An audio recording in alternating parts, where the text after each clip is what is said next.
Ini buat anak-anak muda ya yang masih umur 20-an. Saya akan berikan 6 hal yang perlu kalian ingat kalau kalian ingin mencapai financial freedom. Yang pertama itu adalah fokus di pekerjaan dulu pada saat awal bekerja. Jangan terlalu fokus di uangnya langsung. Banyak sekali anak muda yang zaman sekarang ketika lulus kuliah, cari pekerjaan itu mau langsung gajinya 15 juta, 20 juta. Kalau enggak, nggak usah kerja. Gengsinya sangat tinggi. Di awal itu paling bagus kita tambah value diri kita dulu. Kita ambil pekerjaan apapun dulu, gaji yang penting bisa memenuhi kebutuhan hidup bulanan, lalu kita belajar sebanyak-banyaknya di pekerjaan tersebut. Kerjakan semaksimal mungkin, jadi yang terbaik, kerjakan hal lain di luar pekerjaan utama kita. Supaya apa? Supaya kita punya value naik. Nanti setelah 3 tahun, 4 tahun, 5 tahun bekerja, nah barulah mulai melirik pekerjaan lain di perusahaan lain, yang dimana posisinya lebih senior. Dan di situ kita bisa negosiasi, oh saya udah ngerti A, B, C, dan saya pernah mengerjakan pekerjaan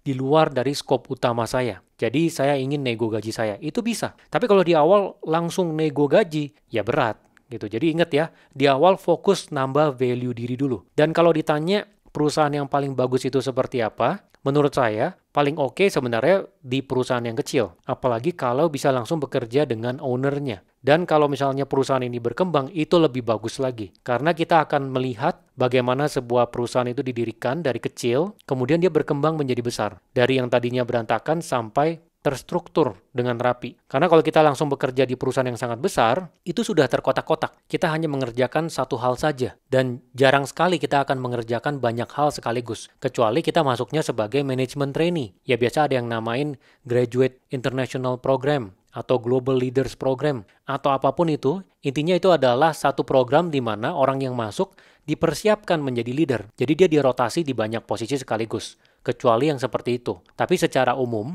kalau kita bekerja di perusahaan, itu biasanya memang sudah terkotak-kotak ya. Pekerjaan kita ya itu aja satu. Tapi saya nggak bilang ini jelek juga. Maksudnya ya nggak apa-apa kalau misalnya kita dapat satu pekerjaan yang seperti itu di satu perusahaan yang besar, seperti yang tadi saya tekankan, kerjakan semaksimal mungkin, dan kerjakan juga yang di luar skop kita. Serap sebanyak mungkin. Nantinya setelah beberapa tahun, baru lirik pekerjaan di perusahaan lain yang posisinya senior, yang dimana kita bisa nego. Yang kedua adalah fokus untuk bangun earning power. Jadi di awal-awal bekerja selalu tanamkan di pikiran, saya mau nambah, saya punya earning power. Earning power itu adalah pendapatan yang kamu bisa dapatkan ya dari waktu yang kamu keluarkan dan juga energi yang kamu habiskan. Gimana caranya nambahin earning power? Tambahin ilmu di dalam kepala. Kalau tadi saya bilang harus fokus pada pekerjaan, nah di luar dari pekerjaan, ilmu-ilmu yang kita dapatkan di pekerjaan, pastikan kalian juga rajin untuk nambah ilmu di luar dari sana. Dari baca buku, ikut workshop, atau apapun. Kalau saya sampai dengan sekarang, per bulan saya masih baca buku, itu 2 sampai dengan 3 buku,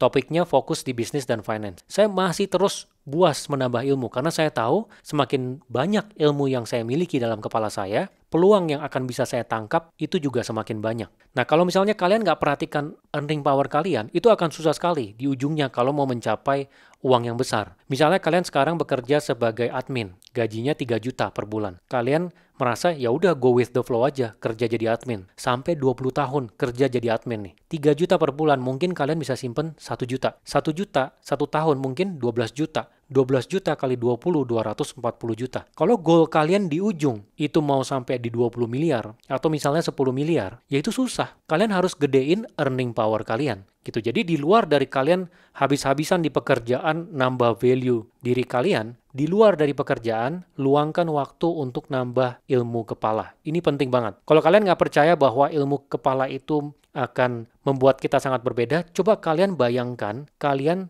10 tahun yang lalu. Sekarang tahun 2025, di tahun 2015, kalau misalnya kalian yang sekarang, isi kepala yang sekarang bisa masuk ke diri kalian di tahun 2015, apa yang akan kalian lakukan? Coba kalian renungkan. Kalian pasti akan melakukan banyak hal dengan berbeda. Kenapa? Karena isi kepalanya berbeda. Ini penting banget ya. Isi kepalanya berbeda. Oleh karena itu, sekarang kalian harus buas nambah ilmu. Supaya isi kepala kalian berbeda lagi. Syukur-syukur yang tadinya mungkin tahun 2030, kalian dapat knowledge-nya, kalian bisa dapetin sekarang. Jadi kalian taunya lebih cepat supaya kalian bisa mengambil keputusan yang tepat juga di dalam hidup kalian. Kemudian yang ketiga itu adalah investasi ke diri sendiri. Selalu ingat, uang yang kalian miliki, apalagi sekarang ya, kalau masih awal-awal, uang yang bisa disisihkan mungkin nggak banyak, kalian harus fokus untuk investasi ke diri sendiri, terutama yang bisa menambahkan potensi pendapatan. Jangan buru-buru beli barang mahal. Ya, anak muda zaman sekarang, karena sudah terpapar sosmed, seringkali tendensinya adalah mau kasih lihat orang lain kalau dia itu mampu. Jadi dia pergi jalan-jalan, dia habisin uangnya dia foto kasih lihat teman-temannya kalau dia mampu. Uang baru ada banyak dikit, dia langsung cicil mobil. Pengen kasih lihat ke teman-teman kalau dia mampu. Itu nggak ada gunanya, seperti yang saya bilang. Nggak ada gunanya. Orang lain itu juga ngelihat kita bukannya termotivasi atau apa, yang ada juga dia jadinya iri. Dan uang yang dikeluarkan untuk kasih lihat ke teman, ya, pamer ke teman, itu sebenarnya bisa dipakai untuk hal lain yang berguna untuk kita. Dan kalau udah habis, itu lama kita ngumpulinnya. Karena earning power-nya belum gede. Kalau udah gede, nggak apa-apa. Misalnya kalian tadi beli barang-barang buat kasih lihat ke orang lain, 5% dari kekayaan nggak apa-apa. Tapi banyak orang yang pakai 100% dari kekayaannya buat kasih lihat ke orang lain. Jadi nggak ada tuh yang namanya diri dia tuh difokuskan untuk nambah value setiap tahun. Itu salah. Jadi kalian harus tanamkan di dalam pikiran kalian harus bisa maksimalkan penggunaan uangnya ini supaya otaknya kalian ini tambah tajam. Karena investasi di otak itu yang nggak bisa dirampok sama orang. Orang lain bisa ngambil semua yang kamu miliki, ya bisnis kamu bisa dihancurin, pekerjaan kamu bisa dihancurin, tapi kalau kamu punya ilmunya, kamu akan bisa balik.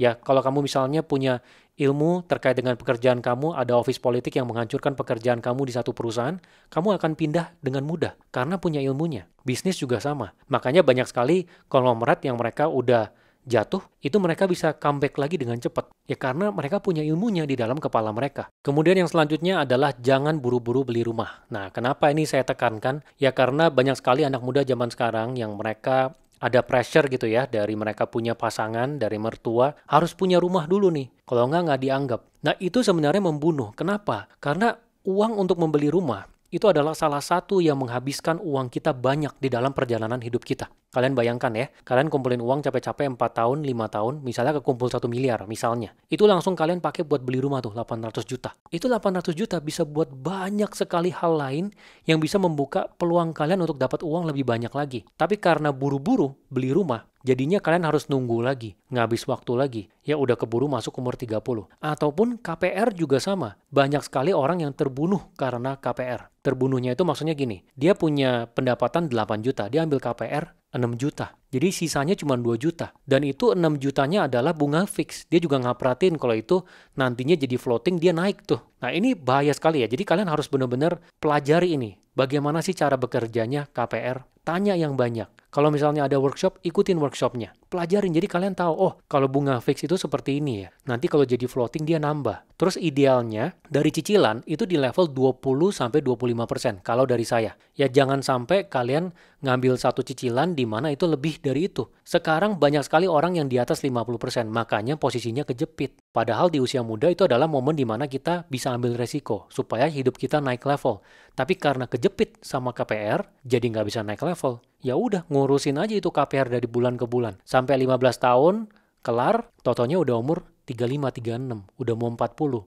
Udah nggak berani ambil resiko, udah di situ aja terus. Nah banyak orang yang seperti itu. Jadi jangan buru-buru membeli rumah, sewa dulu aja nggak apa-apa. Kalau misalnya mau KPR, pegang prinsip yang sama, 20-25% dari pendapatan bulanan. Ingat ya. Kemudian yang kelima adalah petakan ujungnya mau gimana. Jadi setiap orang itu punya gambaran yang berbeda. Di ujungnya itu mau punya uang berapa. Kalian harus punya gambaran di ujung kalian mau punya uang berapa. Mau beli mobil sports, mau punya rumah gede, segede apa. Pengen jalan-jalan, berapa kali jalan-jalan per tahun. Itu kalian tuliskan, kalian jumlahkan uang yang kalian butuhkan itu berapa. Ya, kemudian dari bulan ke bulan itu berapa uang yang kalian butuhkan untuk bisa hidup. Itu kalian harus punya gambarannya dan targetnya itu kapan. Misalnya punya rumah itu dalam 10 tahun misalnya. Ya mobil misalnya dalam 5 tahun. Kemudian dari sisi pensiun misalnya 30 tahun lagi, pengeluaran bulanan 30 juta. Nah ini harus ada gambarannya. Kenapa? Supaya bisa kalian hitung. Butuhnya berapa? Supaya kalian bisa koreksi ya, adjust di earning power-nya kalian. Oh sekarang belum cukup nih earning power. Harus ditambah lagi nih. Ditambahnya sampai di level berapa jadi ketahuan. Karena kalian udah tahu ujungnya itu mau berapa. Ya banyak sekali orang yang nggak tahu dia ujungnya mau berapa, jadi go with the flow. Ternyata pas sampai ujung nggak cukup uangnya. Akhirnya dia nyusahin anak. Itu banyak sekali di satu dunia ini. Mungkin 30, 40 atau bahkan lebih dari 50% orang ya. Itu seperti itu gitu, dia go with the flow aja. Alah hidup cuma sekali, nggak usah terlalu dipikirin. Totonya dia sampai tua. di umur 60, 65, ternyata nggak cukup uangnya. Ya mau nggak mau, anaknya terbebani. Dan itu banyak sekali konflik di dalam rumah tangga karena itu. Jadi kalau kita mau memutus rantai kemiskinan dalam keluarga kita dan kita nggak mau membebani anak kita nanti, ya dari sekarang kita harus sudah tahu, kita nih ujungnya mau berapa. Dan yang keenam ini adalah terkait dengan membayar diri sendiri. Kalau tadi saya ngomong investasi diri sendiri, ini adalah membayar diri sendiri. Jadi kalian harus ingat, uang yang masuk setiap bulan, jangan sampai kalian bayar semua yang ada di luar dulu baru bayar diri sendiri. Misalnya ada uang masuk 5 juta. Ya biasanya orang itu bayar cicilan utang, bayar pengeluaran A, B, C, D, E, sampai di akhir bulan ya setelah semua pengeluaran plus pengeluaran untuk keinginan, baru dia lihat, oh sisa 500.000, ini deh yang gue investasi buat diri sendiri. Itu salah, kalian harus balik. Pada saat uangnya masuk, langsung transfer ke diri sendiri. Ada rekening yang terpisah yang kalian gak otak-atik, itu buat investasi, entah investasi kepala, buat ambil workshop segala macam, beli buku segala macam, ataupun itu investasi buat networking, tambah teman, ya ataupun investasi untuk dana pensiun atau tadi target-target yang ingin dicapai, beli rumah ataupun beli mobil. Jadi itu bayar dulu diri sendiri. Setelah itu baru hidup dengan sisanya. Karena kalau kita bayar yang lain dulu, biasanya ujungnya habis. Tapi kalau kita bayar diri sendiri dulu, nanti kita akan dipaksa, ya kita akan berpikir keras, gimana nih caranya dengan yang sisa ini kita bisa bertahan. Jadi itu adalah 6 prinsipnya ya yang harus kalian pegang untuk menuju financial freedom. Dan ingat, kalian harus jago pegang uang. Jangan sampai uang itu gampang keluar dari tangan kalian. Ya judi itu kalian harus hindari. Ya judi itu membunuh. Walaupun ada orang-orang yang dikasih menang, itu adalah cara marketingnya dari bandarnya. Dia maunya orang semakin banyak yang berjudi.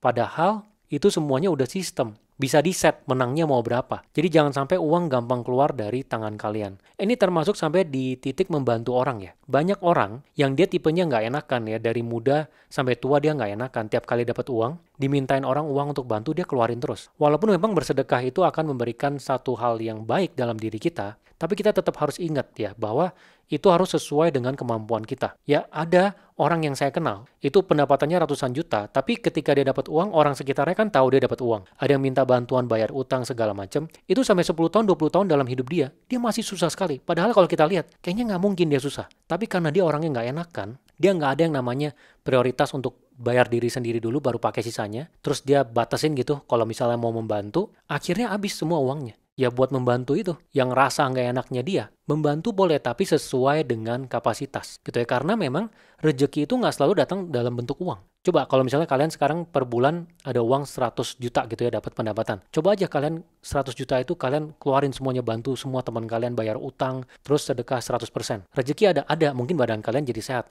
tapi nggak semuanya balik dalam bentuk uang. Jadi kalian harus takerin juga. Karena banyak orang yang terjebak dalam pikiran ini. Gitu. Saya mau membantu membetulkan ya. Kita harus membantu dalam konteks kapasitasnya kita. Jangan sampai diri kita jadi susah gitu gara-gara bantu orang, bayar utang ataupun apapun gitu. Dan jangan sampai gampang untuk kepancing all in ya. Ini banyak sekali orang-orang yang di level bawah, yang menengah ke bawah, terutama yang di bawah, itu gampang sekali kepancing all in. All in itu apa? Oh, ini adalah saatnya buat beli ini nih. Nggak ada saat yang lain. This is it. This is the time nih. Kita bisa jadi kaya nih. Nah itu orang-orang yang di bawah tuh gampang sekali dipancing dengan itu. Tapi kalau orang-orang yang di level atas, ya mereka nggak gampang dipancing seperti itu. Konglomerat-konglomerat, mereka pinter sekali pegang uangnya. Kuat sekali megang uangnya. Punya uang triliunan, kalian iming-iming bilang, ini 20 juta bisa nih masuk jadi 400 juta. Nggak bakal dikeluarin. Karena mereka selain nggak bego, mereka megang uangnya dengan kenceng, ya, dan mereka konservatif dalam manajemen uang mereka. Dan itu sudah dari muda, gitu. Jadi berharap kalian di sini harus paham banget ya, kemampuan kalian untuk megang uang itu sangat penting sekali. Di luar dari 6 prinsip yang tadi saya sampaikan. Semoga berguna ya.